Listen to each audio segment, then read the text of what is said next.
અને મુદ્દાની વાતમાં આગળ વાત કરીશું અમદાવાદની કે જ્યાં નહેરુ નગરમાં એક નિવૃત્ત ડીવાયએસપીની દાદાગીરી જોવા મળી છે। રોફ જમાવવામાં આવ્યો છે, ફાયરિંગ કરવામાં આવ્યું હતું। ફાયરિંગ કરનાર નિવૃત્ત ડીવાયએસપીની જો કે આજે ધરપકડ કરી લેવામાં આવી છે। અશોકસિંહ ચૌહાણની આજે ધરપકડ કરાઈ છે। પુત્ર સિદ્ધરાજ અને પુત્રીની પણ ધરપકડ કરાઈ છે એટલા માટે કે એઓ તપાસમાં સહયોગ નહોતા આપી રહ્યા। આખો વિવાદ છે જમીન અને ભાડા વિવાદનો હતો। પરમિશન વગર સ્ટોલ ઊભા કરી દેવામાં આવ્યા હતા। એમસીએ જ્યારે સ્ટોલ બંધ કરવાનો આદેશ આપ્યો હતો તે ન કરતા ઉપરથી ફાયરિંગ કરવામાં આવ્યું છે। હવામાં અને જમીનમાં 5 રાઉન્ડ એમણે ફાયરિંગ કર્યું હતું। આધાર પુરાવા ન હોવાથી જગ્યા ખાલી કરાવવાનું કહ્યું હતું। બોલાચાલી થતા નિવૃત્ત ડીવાયએસપીએ ફાયરિંગ કર્યું। પોતે રિટાયર્ડ છે તેમ છતાં હાલ પણ એ કોઈ મોટા ઉચ્ચ હોદ્દા પર હોય એ પ્રકારનું બિહેવિયર એમનું જોવા મળ્યું છે। હાલ તો એમની ધરપકડ કરી લેવામાં આવી છે। સવાલ એ છે કે જે રોફ કદાચ પોતે એવું સમજી રહ્યા છે કે હાલ પણ કોઈ ઉચ્ચ હોદ્દા પર બેઠેલા છે અને લોકોને ડરાવી અને ધમકાવી રહ્યા છે। એમના સંતાનો છે, પુત્ર અને પુત્રી, એ પણ તપાસમાં સહયોગ નથી આપી રહ્યા। એટલે ત્રણેયની હાલ તો ધરપકડ કરાઈ છે અને તપાસ હાથ ધરવામાં આવી છે। બિલકુલ, આ બે તસવીરો આપણે જોઈએ તો ગઈકાલના દ્રશ્યો છે જ્યારે નહેરુનગર વિસ્તારમાં ત્યાં એ મહાશય કે જેમણે ફાયરિંગ કર્યું એમને કાયદો વ્યવસ્થા સાથે જાણે કોઈ લેવા દેવા જ ન હોય, કોઈ એવો અપરાધી હોય, બુટલેગર હોય એ રીતે એમણે વર્તણૂક કરી હતી। મારે આવા કડવા શબ્દોનો ઉપયોગ કરવો પડે છે પણ આપણે જોયું કે જમીનનો જે પણ વિવાદ હોય, જે પણ હોય, કોઈએ કબજો કર્યો કે ના કર્યો, પણ તમને સાહેબ એ ફાયરિંગ કરવાનો હક કોણે આપ્યો? તમે શબ્દો એવો ઉચ્ચારો છો કે લાશો પડી જશે, અહીંયાથી હટી જાઓ। આવી વાત તો બધા જે અસામાજિક તત્વો હોય એ જ કરતા હોય છે। ભલે તમે પોલીસ કર્મી રહી ચૂક્યા હો પણ છતાં પણ મારે આ શબ્દોનો ઉપયોગ કરવો પડશે કારણ કે વર્તણૂક આવી હતી। અને એટલું જ નહીં, આજે જ્યારે પોલીસ મથકે લાવવામાં આવ્યા ત્યાં પણ પોલીસ સાથે ઝપાઝપી કરી। જો આ તસવીરો, આ ત્યાંની તસવીરો છે જાણે એમને ઝપાઝપી કરી હતી ને ત્યાં પણ એમણે આક્ષેપ પાછા પોલીસ પર જ લગાવે છે કે પોલીસ મારી ફરિયાદ નથી લેતી। હવે પોલીસ શું કામ તમારી ફરિયાદ લે? તમે જાહેર એના વિડીયો આવ્યા છે, આ તો ઠીક છે, કોઈએ વિડીયો કેપ્ચર કરી લીધો, બાકી આ માણસે માનતા જ નહીં કે મેં ફાયરિંગ કરેલું છે। મામલો પણ દબાવવાનો ખૂબ પ્રયત્ન થતો, પણ આપણે એ જ બાબત સમજવાનો પ્રયત્ન કરીશું કે અમદાવાદ જેવા શહેરમાં કેમ આવી સ્થિતિ છે। આપણી સાથે ગેસ્ટ જોડાઈ ગયા છે, જિજ્ઞાસા એમની સાથે પણ સંવાદ કરીશું। બિલકુલ, ગેસ્ટ આપણી સાથે જોડાયા છે અર્જુનસિંહ ચૌહાણ, પૂર્વ આઈપીએસ આપણી સાથે જોડાઈ ગયા છે। અર્જુનસિંહજી, ખૂબ ખૂબ સ્વાગત છે ગુજરાત ફર્સ્ટમાં। અને જે નિવૃત્ત ડીવાયએસપીની કરતૂત છે તમે ગઈકાલથી જોઈ હશે, કેવી રીતે એમને ફાયરિંગ કર્યું હતું, પોલીસ સ્ટેશન લઈ જવામાં આવે છે, ત્યાં પણ પોલીસ સાથે ઝપાઝપી કરવામાં આવે છે। કેવી રીતે જોઈ રહ્યા છો નિવૃત્ત ડીવાયએસપીની અસામાજિક તત્વ જેવું એમનું જે બિહેવિયર સામે આવ્યું છે, શું કહેશો? જો આપે કહ્યું એ પ્રમાણેની જે એમની વર્તણૂક હોય તો એ વર્તણૂક એક પોલીસ ઓફિસરની વાત તો બાજુ પર મૂકી દઈએ, પણ સામાન્ય માણસને, સજ્જન સદગૃહને પણ સાજે એવી નથી।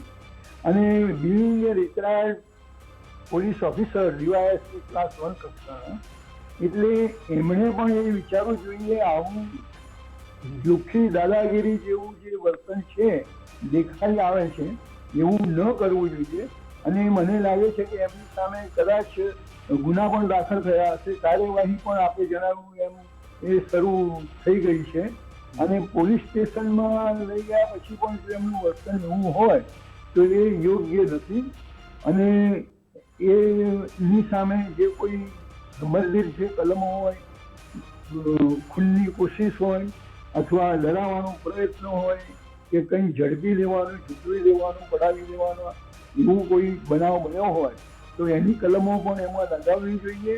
અને બિંગ એ પોલીસ ઓફિસર, બીજા નિવૃત્ત પોલીસ અધિકારીઓ ચાલુ સર્વિસનો હોય કે નિવૃત્ત હોય, પણ કોઈને પણ કાયદો પોતાના હાથમાં લેવાનો અધિકાર નથી।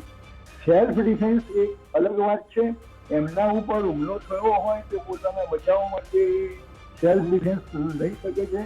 અને મને લાગે છે કે એમની રિવોલ્વર એ છે તો એ કદાચ લાયસન્સ પણ મળ્યું હશે તો એ રિવોલ્વરને જે છે એ પણ અત્યારે જપ્ત કરી લેવામાં આવ્યું હશે, એટલે જેથી કરીને બીજા લોકોને પણ આવો ભય ન લાગે।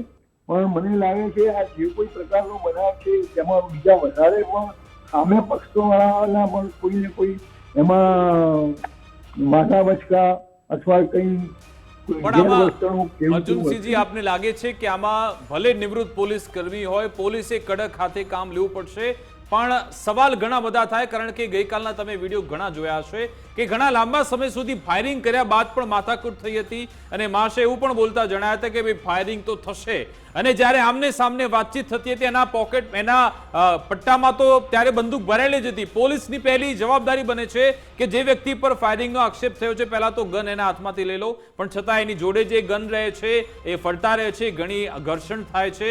આ તો ઠીક છે, વિડીયો સામે આવે ત્યારે બધાને ખબર પડી કે આ એમની વર્તણૂક આ રીતની છે, એમની ફિતરત જ આવી છે. જો વિડીયો ના બહાર આવ્યો તો આ તો પિક્ચર આખું અલગ જ હોત. હા, જો આમાં કઈ ખરાબ બનાવ બની ગયો હોત, કોઈનું મર્ડર થઈ ગયું હોત, કોઈને ઈજા થઈ હોત તો એ પ્રશ્ન વધારે પેચીદો બની જાત.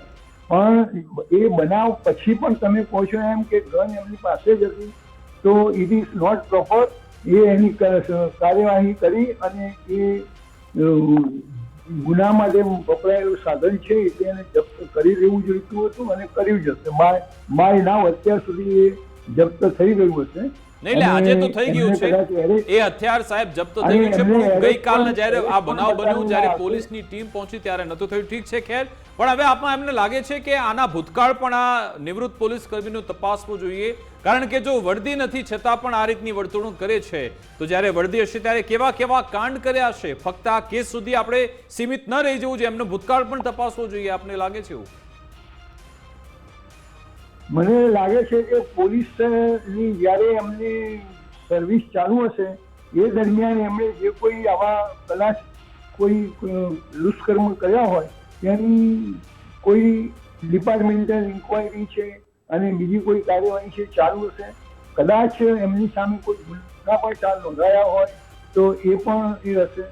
આપણે જો ખ્યાલ હોય તો તાજેતરમાં આપણા એક બહુ જ સરસ જેન્ટલમેન માણસ કહેવાય ડીજીપી અને આપણા KL રાવ સાહેબ, એક હા ડીજીપી KL રાવ સાહેબની વાત કરી રહ્યા છો. એમની સામે કસ્ટડીમાં એક આરોપીનું મૃત્યુ થઈ ગયેલું એ કેસ ચાલતો હતો. વચ્ચે એમને સજા પણ થઈ ગયેલી. ફરી પાછા એ જામીન અને એ બધું લઈને ફરી પાછા સર્વિસમાં આવ્યા. ખંડવાવાલા, મિસ્ટર ખંડવાવાલા, એમ ખંડવાવાલા એવું નામ છે, બીજા પોલીસ એમ કર્મી. નોટ ફોરગેટિંગ. તો એ જ્યારે નવા દાખલ થયેલા ત્યારે સુરેન્દ્રનગર જિલ્લામાં આ પ્રકારનો બનાવ બનેલો. એમની સામે આક્ષેપો મળે. એ મર્ડર કેસ એમની આખી કેરિયર દરમિયાન એમને લડ્યા કર્યો, પણ છતાં એમનું કામકાજ બહુ સારું હતું. પોતે પણ એક સદગ્રસ્ત જેન્ટલમેન માણસ છે. એમના અંડરના માણસોએ જે કંઈ કર્યું હોય એ પણ એ છેલ્લે પછી he retired at DGP, director general of police. એટલે પોલીસ ઓફિસરોમાં સૌથી ઊંચામાં ઊંચો જે હોદ્દો હોય છે એ. એટલે એ સાયમલ્ટેનિયસલી ચાલ્યા પણ કરતું હોય છે. ઘણી વખતે ગુનાની ગંભીરતા જોતા સસ્પેન્ડ પણ થતા હોય છે, ડિસમિસ પણ થતા હોય છે. આવું બધું બનતું હોય છે. અને એક પ્રકારનો એ જે અત્યારે જે ચૌહાણની જે વાત આવે છે એમાં પણ જે પ્રમાણે રિપોર્ટ આવે છે, પેપરમાં જે પ્રમાણે બધું આવેલું છે એ જોતા એમ લાગે છે કે એમની વર્તણૂક થોડી વધારે પડતી અગ્રેસિવ હતી. કારણ કે એમાં રિવોલ્વરથી ફાયરિંગ કરવું અને એ હવામાં છોડવામાં રાઉન્ડ કે જે રીતે હોય એ બીજાને ડરાવવા માટે હતું, એ કૃત્ય યોગ્ય નથી. અને બીજા ઓફિસરોએ પણ એમાંથી અથવા સામાન્ય માણસે પણ એમાંથી બોધપાઠ લેવો જોઈએ કે આ પ્રકારનું કૃત્ય ન કરવું. બિલકુલ, આભાર સર અમારી સાથે વાતચીત કરવા બદલ, આપનો સમય ફાળવવા બદલ. તો આવા જે ગમે તેવા વ્યક્તિ હોય આવી દાદાગીરી તો ક્યારે સર ન કરી લેવાય, અને આવા લોકોને સબક શીખવો પણ ખૂબ જરૂરી છે. એમની શાન ઠેકાણે લાવવી જરૂરી છે. પોલીસે તે કહ્યું છે કે કડક કાર્યવાહી થયેલી છે. જોઈશું હવે આમાં શું કાર્યવાહી થાય છે, પણ આશા રાખીએ કે આ નિવૃત્ત પોલીસ કર્મી કે જેમણે સીધી રીતે કાયદો હાથમાં લીધો છે એમના તમામ કાચા ચિટ્ટા ખોલવા જરૂરી છે. કારણ કે મને વિશ્વાસ છે કે જ્યારે આ રીતે વર્દી નથી છતાં પણ એમણે આ કૃત્ય કર્યું, વર્દી હશે ત્યારે એમણે કોઈને કોઈ કાંડ તો કર્યા જ હશે, એની પણ તલસ્પર્શી તપાસ થાય એ જરૂરી છે. આશા રાખીએ કે આખા પ્રકરણમાં જે પીડિતો છે એમને ન્યાય મળે. અમારી વિશેષ રજૂઆત અંતર્ગત બસ આટલું જ. આપ જોતા રહો ગુજરાત ફર્સ્ટ ન્યૂઝ. નમસ્કાર.